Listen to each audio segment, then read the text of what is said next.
তো ইন্ডিয়া স্পোর্টসের সবাইকে স্বাগত আবারও কিছু ইন্ডিয়ান ফুটবলের ইম্পর্টেন্ট আপডেটস নিয়ে চলে এসেছি। তো ভিডিওটা শুরু করার আগে রেগুলারলি যেটা বলে থাকি, যারা আমার চ্যানেলে নতুন আছে তো ভিডিওটা দেখছে আমার চ্যানেলটা সাবস্ক্রাইব করে দিও, প্লিজ চ্যানেলটা সাবস্ক্রাইব করে দাও, আপনি রেগুলার আপডেটস হবে। তো চলো ভিডিওটা শুরু করা যাক।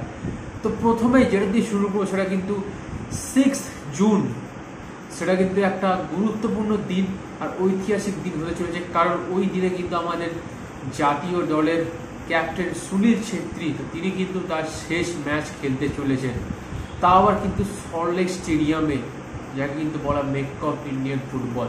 তো আমরা যদি একটু সুনীল ছেত্রীর পাস্টটা দেখি, তো সেখানে তিনি তার কেরিয়ারের 19 বছরের তিনি বিভিন্ন সফলতা পেয়েছেন। একদিকে যেমন টিম ইন্ডিয়াকে এশিয়ান কাপ চ্যাম্পিয়ন করানো, তারপরে কিন্তু হিরো ইন্টারকন্টিনেন্টাল চ্যাম্পিয়নশিপ থেকে শুরু করে বিভিন্ন ট্রফি জিতছেন। শুধু হয়তো এখানে একটা জিনিসই আফসোস রয়ে যাবে as a Indian football fan, হয়তো ইন্ডিয়া যদি ফিফা ওয়ার্ল্ড কাপ খেলতো, হয়তো as a Indian football fan আমরা হয়তো আরও খুশি হতে পারতাম। বাট যাই হোক, তিনি যতটা দিয়ে গেছেন ইন্ডিয়ান ফুটবল হয়ে সেটা কিন্তু আপাতত এনাফ। এখানে কিন্তু প্রত্যেক ফুটবল প্রেমীর কাছে একটাই প্রশ্ন থাকবে যে নাম্বার 10 কে হবে এরপরে সুনীল ছেত্রী রিটায়ারমেন্টের পরে।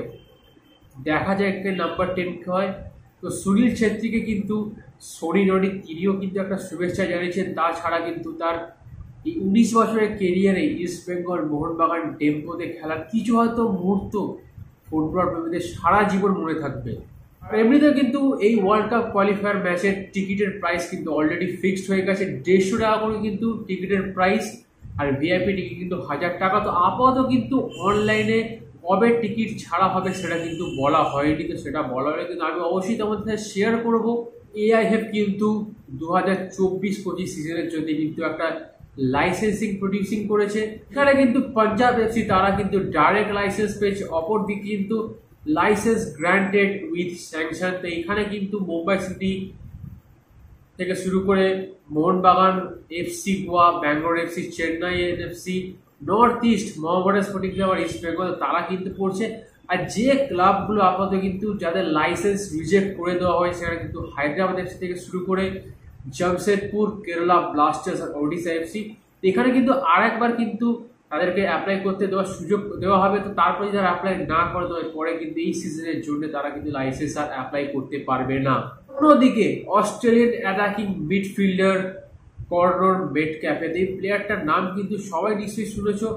এই প্লেয়ারটা কিন্তু খেলছেন বুন্ডেসলিগা সেকেন্ড ডিভিশন এফসি পাউলির হয়ে, আর তার মার্কেট ভ্যালু কিন্তু 12 কোটি টাকা। তো তার উপরে কিন্তু মোহনবাগান ইন্টারেস্ট দেখিয়েছিল, বাট তিনি কিন্তু আপাতত আসতে চাননি। তখন তিনি কিন্তু অস্ট্রেলিয়ার জাতীয় দলের হয়ে খেলবেন বলে কিন্তু তার কন্ট্রাক্ট কিন্তু এফসি পাউলির সাথে 2025 সাল পর্যন্ত রয়েছে। তো মোহামেডান স্পোর্টিং ক্লাব তো একদিকে তেমন যারা দুর্দান্ত আই লিগ খেলে ট্রফি জিতে কিন্তু প্রমোটেড আইএসএল, তো তেমনই কিন্তু একটি দুর্দান্ত প্লেয়ারকে তারা সাইন করাতে ছিল। তো সেই প্লেয়ারটার নাম কিন্তু কার্লোস ফ্রাঙ্কা। তিনি কিন্তু একজন ব্রাজিলিয়ান, তিনি কিন্তু অ্যাটাকিং মিডফিল্ডার। তো অ্যাটাকিং মিডফিল্ডার ছাড়া কিন্তু রাইট উইংও খেলেন। তিনি কিন্তু কারেন্টলি খেলছেন বুলগেরিয়া সেকেন্ড ডিভিশন ক্লাবের হয়ে, আর তার কিন্তু ব্রাজিলের বিভিন্ন ক্লাবে খেলার অভিজ্ঞতা রয়েছে। তো এখন কিন্তু অ্যাডভান্স লেভেলে কথাবার্তা চলছে এই প্লেয়ারটার সাথে মোহামেডান ম্যানেজমেন্টের। দেখা যাক এই প্লেয়ারটাকে তারা কনফার্ম করতে পারে কিনা। তো পাঞ্জাব এফসিতে খেলা সেকেন্ড স্ট্রাইকার জুয়ান মেরা গঞ্জালিস, যার মার্কেট ভ্যালু কিন্তু 2.4 করোড়, কিন্তু লেফট উইং আর রাইট উইংও খেলতে পারেন। আর তার উপরে কিন্তু 3খানা ক্লাব ইন্টারেস্ট দেখিয়েছে। 1 নম্বর হলো ইস্ট বেঙ্গল, 2 নম্বর হলো মোহামেডান স্পোর্টিং ক্লাব, আর 3 নম্বর কিন্তু জামশেদপুর এফসি। তো এই রেসে কিন্তু আপাতত মোহামেডান স্পোর্টিং ক্লাবে এগিয়ে আছে। তো দেখা যাক এখানে মোহামেডান স্পোর্টিং ক্লাব এই প্লেয়ারটাকে সাইন করাতে পারে কিনা।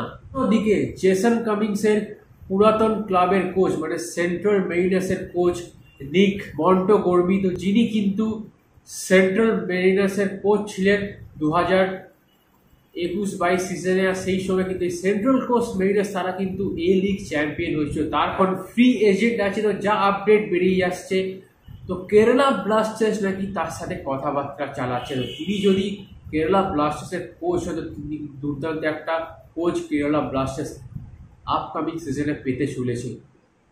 তো आज কিন্তু ভিডিওটা এতটাই। তো till then good bye, have a nice day, enjoy the beautiful game football.